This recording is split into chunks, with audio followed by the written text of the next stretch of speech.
Hey guys, welcome back to the mechanical channel. Today நம்ம என்ன வீடியோல பார்க்க போறோம்னா மிக்ஸி எப்படி ரிப்பேர் பண்ணதுன்னு பார்க்க போறோம். மிக்ஸில மேஜர் ப்ராப்ளம் என்ன வருது பாத்தீங்கன்னா திடீர்னு ஓடிட்டே இருக்கும். ஓவர் ஹீட் ஆச்சுனா மிக்ஸி ஆஃப் ஆயிடும். அதை எப்படி சரி செய்யணும்னு பார்க்க போறோம். வாங்க வீடியோக்குள்ள போலாம். So first mixie back side open பண்ணிக்கங்க. பேக் சைடு ஓபன் பண்ணிட்டீங்கன்னா பின்னாடி ஒரு ரெட் கலர் சுவிட்ச், அதாவது ரீசெட் சுவிட்ச்னு சொல்வாங்க. அங்க இருக்க ரெண்டு ஒயர் கனெக்டர் ஒயரையும் புடிங்கிட்டீங்கன்னா ரெண்டுத்தையும் வந்துட்டு ஜஸ்ட் கனெக்ட் பண்ணிக்கங்க. அவ்வளோதான், சிம்பிள் மெத்தட் தான். ரெண்டுத்தையும் வந்துட்டு கனெக்ட் பண்ணிவிட்டு டேப் எடுத்து இன்சுலேஷன் டேப் 10 ரூபா கடையில் கேட்டாங்கன்னா கொடுப்பாங்க. இன்சுலேஷன் டேப் எடுத்து ஜஸ்ட் ஒட்டிவிடுங்க. இந்த ஒயர் ரெண்டுத்தையும் கனெக்ட் பண்ணுறதுனால எந்த ஒரு ப்ராப்ளம் வராது. நீங்கள் தைரியமாக வந்துட்டு ஓப்பன் பண்ணி இந்த லாக்டவுன் பீரியடில் ஈஸியாக கனெக்ட் பண்ணிக்கலாம். அவ்வளோதான். இப்போ மிக்ஸி வந்துட்டு ஓடலையும்.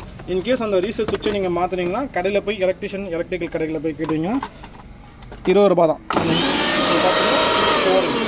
மிக்ஸி ரெடி ஆகிடுச்சு. அவ்வளோதான்.